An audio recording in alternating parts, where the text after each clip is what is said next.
Hello and welcome to this exciting video. Today we want to talk about effective listening, the key to better communication. What if I told you that listening is just as important as speaking? Effective listening can transform your relationships and enhance your communication skills. Today we'll be looking at the secrets of effective listening. Right? In this video, we'll define active listening. We're also going to talk about the benefits of active listening and the techniques that you can use to improve your listening skills. So let's get on to it. What is effective listening or active listening, as you may want to call it? Let me use active listening so that it engages you even better. Now, when you listen actively, you build trust, you reduce misunderstandings, and you foster deeper connections, right? It shows that you have respect and appreciate the other party, that is the speaker.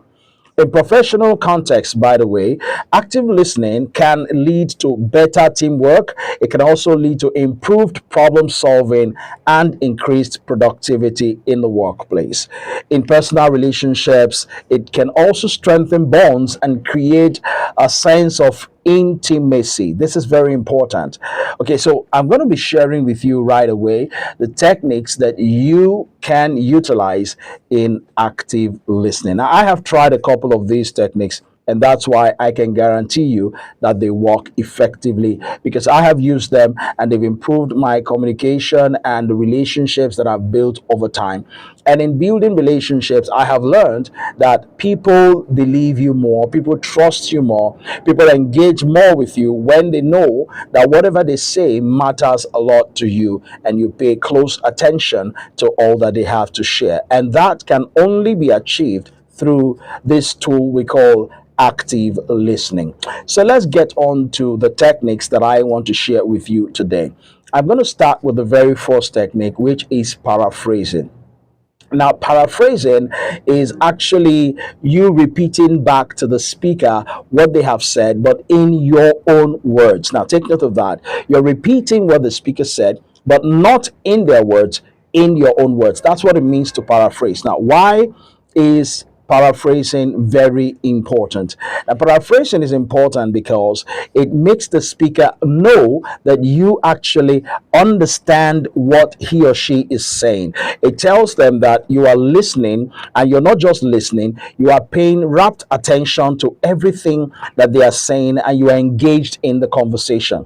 So let me just give you some example, and one example for clarity's sake. Let's say if someone is talking with you and he says something like, "I feel overwhelmed with my workload," you would reply by saying, "It sounds like you are feeling stressed with everything on your plate. You're feeling stressed with everything on your plate." Now, they mean basically the same thing, but the difference here is that rather than repeating exactly what the speaker said, you are saying back to the speaker what you understand that they are saying.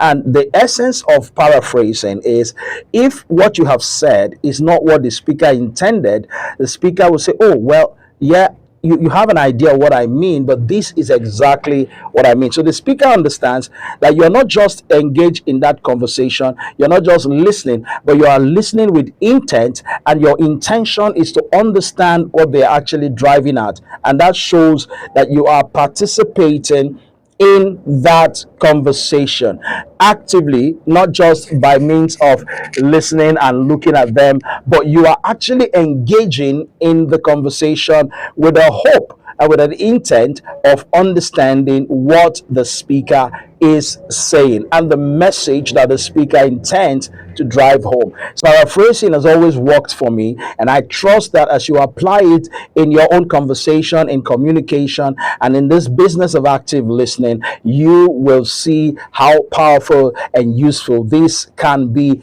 even for you. So try it out and let's see what comes out of it. The next skill that we're going to talk about, the second one, the technique actually, is asking open-ended questions.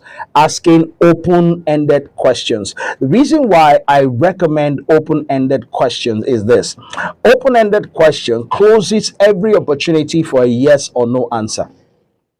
Open-ended question does not give your speaker, the responder, any room to say yes or no. So let's look at how it works. So when you use open-ended questions, you actually encourage the speaker to elaborate on what they're saying. So when you ask this kinds of question, they cannot tell you yes, they cannot tell you no. They will need to explain, they will need to express, they will need to elaborate on whatever their thoughts are on the subject matter. So let's take a very quick example here. So instead of saying, for example, did you like the presentation?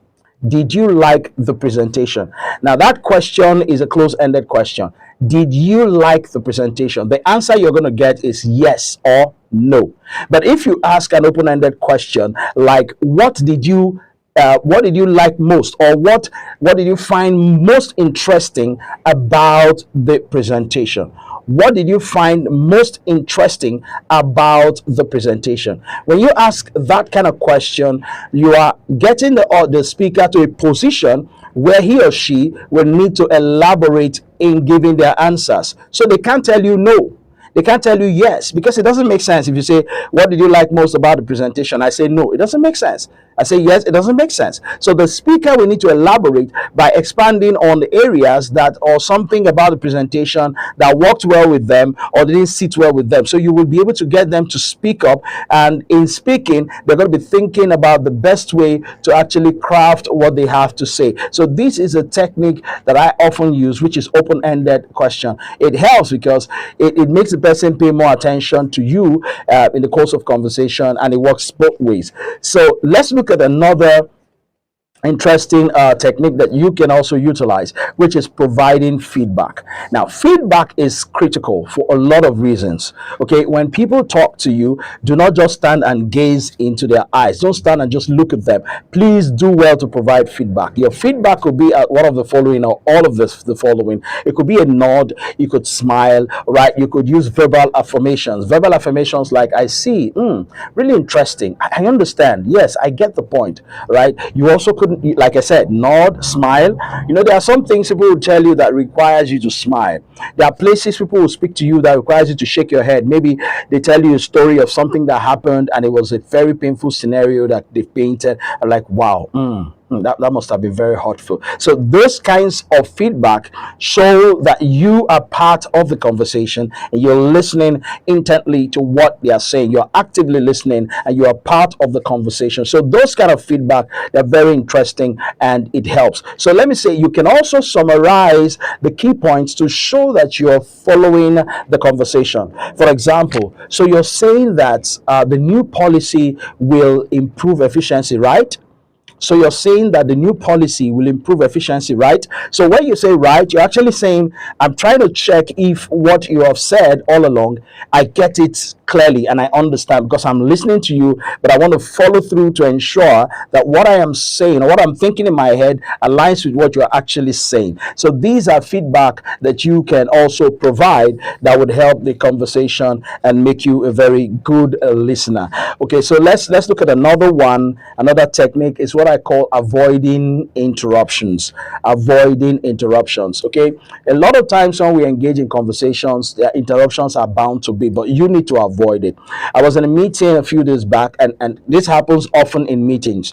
Now, what you notice is that people have the floor, someone may have the floor and is saying something very important, and people jump in while the person is, sorry, excuse me, let me just say something. It is wrong. It's a bad, when you do that, you're just telling the speaker that you're not actively involved in that conversation. You're not actively listening. That's the meaning. And people do that a lot. I mean, I sit in meetings and I see people jump in and say, wait, excuse me, I have something to say. Let me quickly, sorry to cut you. Sorry to cut you. Let me add an info. Let me just give please take your pen, right? Grab your pen if you have some observation. All right, grab your pen, grab your journal, okay? Grab your journal and write it down. Write it down. Just write your point. When the last speaker is done speaking, you can then lift up your hand, and when you are given the floor, you said, the last speaker said something very important and I wanted to just share a thought about it or add something to that conversation, to that idea. Then you have the floor. You can then speak. as much as possible, avoid every form of interruptions. People do that a whole lot in meetings, particularly in conversations. It is absolutely wrong. Okay, it is absolutely wrong. Avoid it. If you have a thought to share or a question, jot it down, like I said earlier. And when the last speaker finishes, you can then share your thoughts. Is that understood?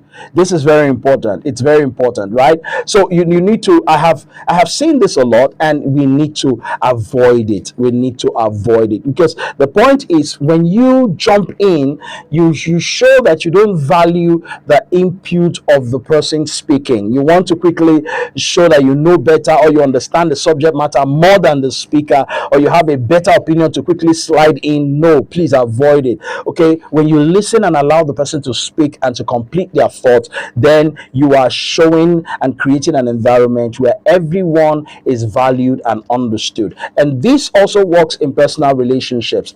Active listening can help resolve conflicts and deepen connections. So, for example, when a friend shares their feelings, listening without judgment can strengthen your bond.